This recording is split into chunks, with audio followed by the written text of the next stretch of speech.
falamos das vitaminas, minerais, compostos bioativos, já falamos de fibras, já falamos de proteínas, já falamos de carboidratos e já falamos de gorduras. Ah, não viu nada disso? Não, olha aqui, tá tudo aqui na descrição dos vídeos, todos os links dos vídeos aqui no canal.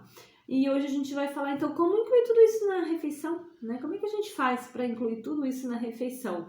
Vem comigo que eu vou te dar algumas dicas. Vamos começar pelo café da manhã, né? Lembrando, pessoal, é muito importante a gente respeitar a individualidade de cada um. Ou seja, não existe uma regra. Não existe uma regra que diz todo mundo tem que levantar, tomar café da manhã e incluir todos esses nutrientes na refeição. Por quê? Porque, dependendo da resposta individual, tem pessoas que não sentem fome de manhã e se comer passa mal. Tem pessoas que precisam comer, né? Então, assim, a gente tem que respeitar. Outra questão é que tipo de alimento incluir. E aí entra mais ainda uma diversidade, né, de preferências, enfim. Então, é importante respeitar a individualidade, né? Quando a gente fala tem que incluir uma fonte de cada um, a gente tem diversas opções. Então, por exemplo, aqui no nosso café da manhã ao lado, como vocês podem ver, a gente tem um exemplo de um modelo de café, onde a gente tem pão com um pouquinho de manteiga, uma fruta, né, uma mamão, um ovo e uma xícara de café, né? Eu, por exemplo, não tomo café. Não tomo café, você pode tomar um chá, né? Ou a gente pode tomar uma xícara de leite. Então, isso tem que ser respeitado, tá? Mas o ideal é que tenha uma fonte de cada nutriente. Então, por exemplo, uma fonte de carboidrato pode ser o pão, pode ser uma tapioca, pode ser torrada. Enfim, a gente tem uma gama imensa, né? Uma fatia de bolo, né? Então, a gente tem um monte de opções aí para estar incluindo.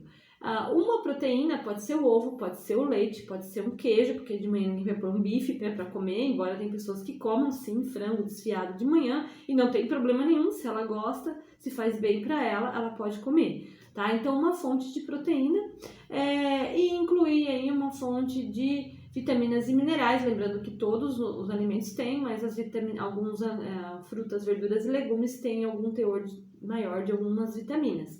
Então, por exemplo, uma fatia de mamão. A mamão ela vai ter fibra, ele vai ter vitamina A, carotenoides e ele vai ter alguns compostos bioativos que vão fazer bem para a saúde. Então, e contribui bastante no funcionamento intestinal, né? A gordura ela vai estar diluída aí nos alimentos, tá, gente? O próprio ovo tem um pouco de gordura, o queijo tem um pouco de gordura, o leite tem um pouco de gordura e tem pessoas que não abrem mão da manteiga e se quiser uma pontinha de faca de manteiga. Então, vai estar incluindo dessa forma um de cada tipo de nutriente e vai estar encaixado na sua refeição. Aí a gente tem os lanches intermediários. Lanches intermediários também tem que respeitar a individualidade da fome e saciedade de cada um. Por exemplo, se eu não gosto de café da manhã, mas se eu tomar café da manhã, eu não sinto vontade de comer até a hora do almoço. E tem muitas pessoas que são assim, mas tem pessoas que não, que deu 10 horas ou 10 e meia, está morrendo de fome. Então, respeitando esse sinal de fome e saciedade do corpo, eu vou incluir ou não um lanche intermediário. E aí fica a pergunta, o que colocar? Geralmente a gente aconselha uma fonte de carboidrato, uma fonte de proteína ou uma fonte de proteína e algo com frutas, verduras e para que tenha um aporte de vitaminas, ou uma gordura do bem, né, castanhas, nozes, ou iogurte que tem fonte aí de cálcio e proteína. Então, sempre a gente indica ou uma fonte proteica e uma fruta, né, ou uma fonte de gordura do bem, como por exemplo castanhas ou amendoim. Se tiver muita vontade, precisar, e sim alguma fonte de carboidrato também, pode ser incluída. E se você faz academia e tem o objetivo de ganho de massa, a gente tem ainda a opção aqui que eu vou mostrar a seguir.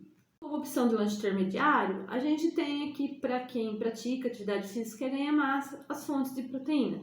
Lembrando mais uma vez que não precisa ser necessariamente após o treino, mas pode estar distribuída nas refeições ao longo do dia. Então, se saiu da academia, está com muita fome e quer consumir uma fonte de proteína, a gente tem algumas sugestões aqui ao lado, né? As barras de proteínas, o whey protein ou as fontes, né, por alimentação, como o ovo cozido, o queijo, né, um omelete, sempre incluindo 2 ou mais claras para ter um aporte maior de proteínas, porque as claras têm mais, tá? Agora, se você quer realmente suplementar, viu necessidade, a sua nutricionista falou que é importante suplementar, você pode incluir o Whey Protein, só que são fontes mais caras e nem todo mundo pode, nem todo mundo consegue, e aí a gente tem as opções indo pela alimentação também. E é importante quem quer ganhar massa também incluir o carboidrato, porque o carboidrato vai gerar energia para essa síntese proteica, para essa construção muscular. Então eu deixo algumas dicas aqui para vocês. Aí vem o almoço e jantar, né? O que colocar no almoço e no jantar? O ideal é que você tente manter o mais balanceado possível. Então, ter uma porção de proteína, pode ser na forma de carne, ovo. Se você é vegetariano, você pode usar as fontes proteicas com leguminosas que você está acostumado. Uma fonte de carboidrato. A quantidade vai variar de pessoa para pessoa, dependendo do peso, altura, idade, objetivo, se precisa ganhar peso, se precisa perder peso, mas é importante incluir uma fonte de carboidrato aí. Essa fonte de carboidrato pode ser o arroz, pode ser o macarrão, pode ser a batata doce, pode ser a mandioca, sempre cozida, evitando frituras, senão você aumenta demais o aporte de gordura. A gordura também vai estar diluída nessa refeição, tá? Incluir uma fonte de leguminosa, porque ela tem fibras e também tem um pouquinho de proteína, então leguminosas são os feijões, pode ser feijão preto, pode ser vagem, pode ser lentilha, enfim. A gente tem uma gama imensa, feijão branco, né? E metade, eu sempre falo, metade do prato de salada, mas é igual para todo mundo? Não é igual para todo mundo. Às vezes eu preciso colocar o legumes refogado, porque às vezes a pessoa tem um problema de diarreia crônica e a gente precisa trabalhar isso. Então, em geral, se você não tem nenhum problema intestinal, no sentido de ter que diminuir o aporte de fibras, aí meio prato de salada ajuda bastante, inclusive para o emagrecimento e para o aporte adequado de vitaminas e minerais. E se eu levo marmita? Se você leva a marmita, a regra é parecida. A única coisa é que na marmita a gente não pode dar para pôr a salada dentro, então eu sempre aconselho a levar um potinho de salada. Então vai montar a marmita, coloca um pouquinho de feijão, um pouquinho de arroz, ou se você for usar batata, mandioca, né? Não sei qual fonte de carboidrato você vai usar, uma fonte proteica e coloca lá um legume refogado. E depois aí você pode levar um potinho de salada separado.